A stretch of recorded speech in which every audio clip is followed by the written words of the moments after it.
meus amigos e meus irmãos, tudo bem com vocês? Que a graça de nosso Senhor Jesus Cristo, o amor de Deus o Pai, a comunhão do Espírito Santo seja com todos vocês. O estudo de hoje é a parábola As Ovelhas e os Cabritos, que se encontra em Mateus capítulo 25, 31 até 46. E nosso estudo está baseado no livro O Desejado de Todas as Nações, capítulo 70. Um desses meus pequeninos irmãos, da Casa Publicadora Brasileira. Mas, antes de continuar, gostaria de pedir sua ajuda. Se inscreva no canal, dê um like, ative as notificações. Bom, vamos orar? Bendito és tu, Senhor, nosso Deus, Rei do Universo. Queremos pedir a sua presença para o estudo de hoje e a unção do teu Espírito Santo. É o que pedimos. Em nome de Jesus, amém. Esse relato de Jesus está no capítulo 25 do Evangelho de Mateus, perfeitamente posicionado após o sermão escatológico de Jesus no capítulo 24, sendo que o capítulo 25 é uma continuação natural dos ensinamentos contidos no sermão do capítulo anterior. No capítulo 24, Jesus descreve a destruição de Jerusalém e do templo, e também os eventos acerca do tempo, do fim dos tempos, culminando com sua segunda vinda e juízo final. Ainda no capítulo 24, temos alguns alertas sobre a necessidade de estarmos preparados diante da volta repentina de Cristo. Porém, é no capítulo 25, com as parábolas das 10 virgens, dos talentos e da separação das ovelhas e dos bodes, onde Jesus explora mais profundamente a questão da vigilância e também descreve claramente o juízo final. Neste capítulo contém as últimas exortações de Jesus sobre este tema antes de sua crucifixão. Vamos ler Mateus 25, 31 até 33. Quando vier o Filho do Homem na sua majestade e todos os anjos com ele, então se assentará no trono de sua glória. E todas as nações serão reunidas em sua presença, e ele separará uns dos outros, como o pastor separa os cabritos das ovelhas. E porá as ovelhas à sua direita, mas os cabritos à sua esquerda. Assim descreveu Cristo aos discípulos no Monte das Oliveiras as cenas do grande dia do juízo, e apresentou sua decisão como girando em torno de um ponto. Quando as nações se reunirem diante dele, não haverá senão duas classes. Não existe meio termo, ninguém ficará em cima do muro. No dia do juízo haverá ovelhas e haverá bode. Uns ficaram do lado direito e outros do lado esquerdo. E seu destino eterno será determinado pelo que houver feito ou negligenciado fazer por ele na pessoa dos pobres e sofredores. Naquele dia, Cristo não apresentará aos homens a grande obra que ele fez em seu benefício, ao dar a própria vida pela redenção deles. Apresenta a fiel obra que fizeram por ele. Aos que o põem à sua direita, dirá. Vamos ler Mateus 25, 34 até o 36. Então dirá o rei aos que estiverem à sua direita: vinde, benditos de meu Pai, entrai na posse do reino que vos está preparado desde a fundação do mundo. Eu tive fome e me deste de comer, tive sede e me deste de beber, era forasteiro e me hospedaste, estava nu e me vestiste, enfermo e me visitaste, preso e fosse me ver. Mas aqueles a quem Cristo louva não sabem que eu tinha servido a ele. A sua perplexa interrogação responde: em verdade eu vos digo que quando o fizeste a um desses meus pequeninos irmãos, a mim o fizeste. Mateus 25, 40. Jesus dissera aos discípulos que seriam aborrecidos por todos os homens, perseguidos e aflitos, muitos seriam expulsos de seu lar e reduzidos à pobreza. Muitos estariam em aflição por motivo de doença e privação. Muitos seriam lançados na prisão. A todos quantos o abandonaram, amigos ou casa, por amor dele, prometeram a Jesus nesta vida 100 vezes tanto. Agora, deu certeza, deu uma bênção especial a todos quantos servissem a seus irmãos. Todos quantos nasceram na família celestial são, em sentido especial, irmãos de nosso Senhor. O amor de Cristo liga os membros de sua família, e onde quer que esse amor se manifeste, aí se revela a relação divina. Vamos ler 1 João 4:7. Amados, amemo-nos uns aos outros, porque o amor procede de Deus, e todo aquele que ama é nascido de Deus e conhece a Deus. Aquele a quem Cristo louva no juízo, talvez tenham conhecido pouco de teologia, mas nutriram seus princípios. Mediante a influência do Divino Espírito, foram uma bênção para os que o cercavam. Mesmo entre os gentios, existem pessoas que têm cultivado o espírito de bondade, antes de lhe haverem caído aos ouvidos as palavras da vida. Acolheram com simpatia os missionários, servindo-os mesmo com perigo da própria vida. Há entre os gentios pessoas que servem a Deus ignorantemente, a quem a luz nunca foi levada por instrumentos humanos. Todavia, não perecerão, conquanto ignorantes da lei escrita de Deus, ouviram sua voz a falar-lhe por meio da natureza e fizeram aquilo que a lei requeria. Suas obras testificam que o Espírito Santo lhe tocou o coração e que são reconhecidos como filhos de Deus. Quão surpreendidos e jubilosos ficarão os humildes dentre as nações e entre os pagãos de ouvir dos lábios do Salvador. Vamos ler Mateus 25:40. O rei respondendo dirá: em verdade vos afirmo que, sempre que o fizerdes aos desses meus pequeninos irmãos, a mim o fizeste. Quão alegre ficará o coração do infinito amor quando seus seguidores erguerem para ele o olhar em surpresa e regozijo ante suas palavras de aprovação. Mas o amor de Cristo não se restringe a uma classe só. Ele se identifica com todo filho da raça humana para fazermos parte da família celestial. Tornou-se membro da família humana. Seus seguidores não se devem sentir separados do mundo que perece em seu redor. Os caídos, os errantes e os pecadores são todos envolvidos pelo amor de Cristo. E toda boa ação praticada para erguer uma alma caída, todo ato de misericórdia é aceito como feito a Ele próprio. Os anjos celestiais são enviados para servir os que hão de herdar a salvação. Não sabemos agora quem são eles. Ainda não é manifesto quem vencerá e participará da herança dos santos na luz, mas os anjos do céu estão atravessando a terra de alto a baixo, de lado a outro, buscando confortar os tristes, proteger os que estão em perigo, conquistar o coração dos homens para Cristo. Ninguém é negligenciado ou deixado à margem. Deus não faz acepção de pessoas e tem igual cuidado pelas almas que criou. Ao abrir-lhes a porta aos necessitados e sofredores de Cristo, estais acolhendo anjos invisíveis, convidais a companhia de seres celestiais. Eles trazem uma sagrada atmosfera de alegria e paz.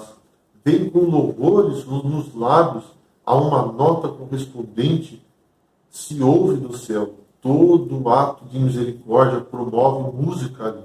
O Pai, em seu trono, conta os abnegados obreiros entre seus mais preciosos tesouros. Vamos ler Mateus 25:41-44. Então o rei dirá aos que estiverem à sua esquerda: apartai-vos de mim, malditos, para o fogo eterno, preparado para o diabo e seus anjos. Porque tive fome e não me deste de comer, tive sede e não me deste de beber. E lhe perguntarão: Senhor, quando foi que te vimos com fome, com sede, forasteiro, nu, enfermo, preso, e não te assistimos? Os que estão à esquerda de Cristo, os que o negligenciaram na pessoa dos pobres e sofredores, estavam inconscientes de sua culpa. Satanás os cegará, não perceberam o que deviam a seus irmãos, estiverem absorvidos consigo mesmo e não cuidaram das necessidades dos outros. Deus deu aos ricos fortuna para que socorram e confortem seus filhos sofredores, mas demasiadas vezes são indiferentes às privações dos demais. Sentem-se superiores a seus irmãos pobres, não se colocam no lugar deles, não compreendem suas tentações e lutas, e a misericórdia extingue-lhes no coração. Em custosas habitações, esplêndidas igrejas, os ricos excluem-se dos pobres, e os meios dados por Deus para beneficiar os necessitados são gastos em ostentação, orgulho e egoísmo. Os pobres são diariamente roubados quanto à educação que deviam ter a respeito das ternas misericórdias de Deus, pois Ele tomou amplas providências para que fossem confortados com a dispensável a vida. São forçados a sofrer a pobreza que limita a existência, sendo muitas vezes tentados a ficar invejosos, ciumentos e cheios de ruins suspeitas. Os que não sofreram, por sua parte, a pressão das necessidades, frequentemente tratam os pobres com menosprezo, fazendo-lhes sentir que são considerados indigentes. Mas Cristo contempla tudo isso e diz: fui eu quem tive fome e sede, fui eu que andei como estrangeiro, fui eu o enfermo, eu que estive na prisão, enquanto vós banqueteáveis em vossa rica mesa, eu me achava faminto na choupana ou no desabrigo das ruas, ao vós encontrardes à vontade em vossa luxuosa habitação. Eu não tinha onde reclinar a cabeça. Quando apinháveis o guarda-roupa de ricos trajes, eu me achava destituído de tudo. Ao irdes em busca de prazeres, eu definhava na prisão. Quando distribuíste a escassa provisão do pão aos pobres, faminto, quando destes aquelas insuficientes roupas para o abrigar da cortante geada, lembrastes acaso que o estavas dando ao Senhor da glória? Vamos ler Mateus 25, 45? Então lhe responderá: em verdade eu vos digo que sempre o que o deixaste de fazer a um desses mais pequeninos, a mim o deixaste de fazer. Todos os dias da vossa vida eu me achava perto de vós, na pessoa desses aflitos. Mas não me buscastes, não vos tornastes meus companheiros, não vos conheço.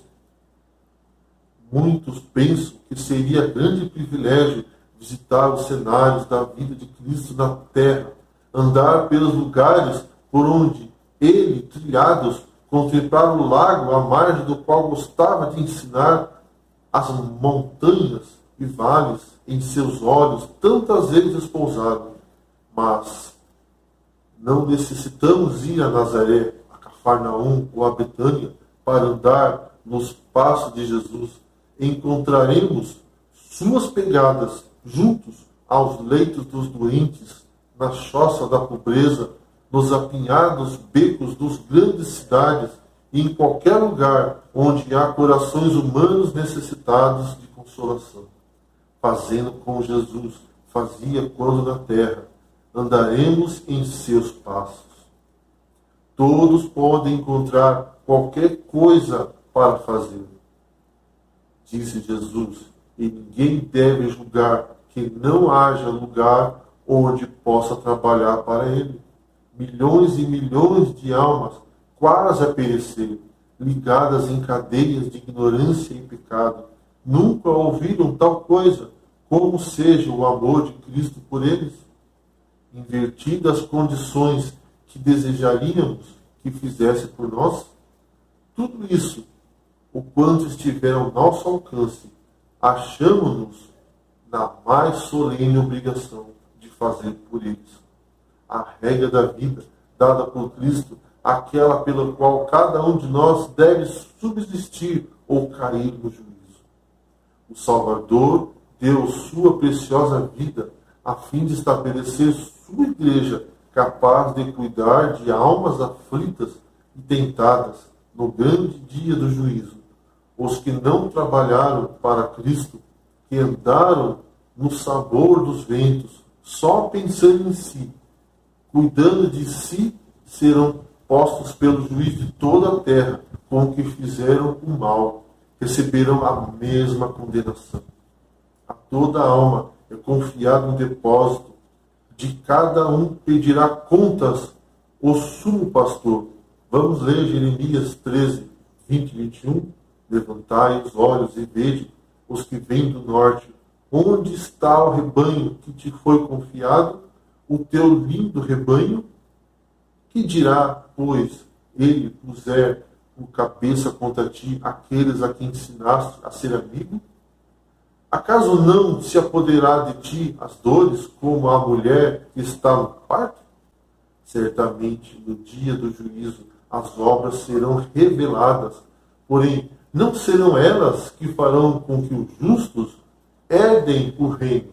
Note, o reino já está preparado para o justo desde a fundação do mundo.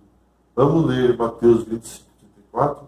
Então dirá o rei aos que tiverem à sua direita: vinde bendito de meu Pai, entrai na posse do reino que vós está preparado desde a fundação do mundo.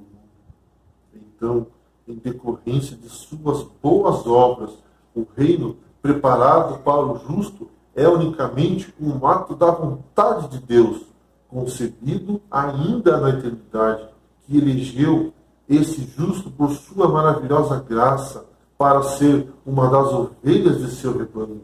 Vamos ler Efésios 1, versículo 4. Assim como nos escolheu nele, antes da fundação do mundo, para sermos santos e irrepreensíveis perante ele e em amor. As obras praticadas pelo justo não servem como fundamento para a sua salvação, mas servem apenas para refletir o comportamento esperado daquele a quem Deus escolheu e preparou de antemão tais obras para que esse justo as praticasse. Vamos ler Efésios 2, de 8 até o 10. Porque pelas graças sois salvos mediante a fé, e isso não vem de vós, é dom de Deus. Não de obras, para que ninguém se glorie, pois somos feitura dele, criados em Cristo Jesus para boas obras, as quais Deus de antemão preparou para que andássemos nela. Se praticamos boas obras, o mérito não é nosso, mas totalmente Cristo, que nos escolheu para seu bem antes de tudo existir. Antes de qualquer bem ou mal ter sido praticado, por que é você hoje aceitar a Jesus como teu Salvador e Senhor da tua vida? Vamos orar. Bendito és tu, Senhor nosso Deus, Rei de Deus. Queremos aceitar a Jesus como nosso Salvador, perdoe nossos pecados, para que possamos ser guiados por seu Espírito e não por nossos desejos carnais. Te pedimos, em nome de Jesus. Amém. Deus abençoe a cada um.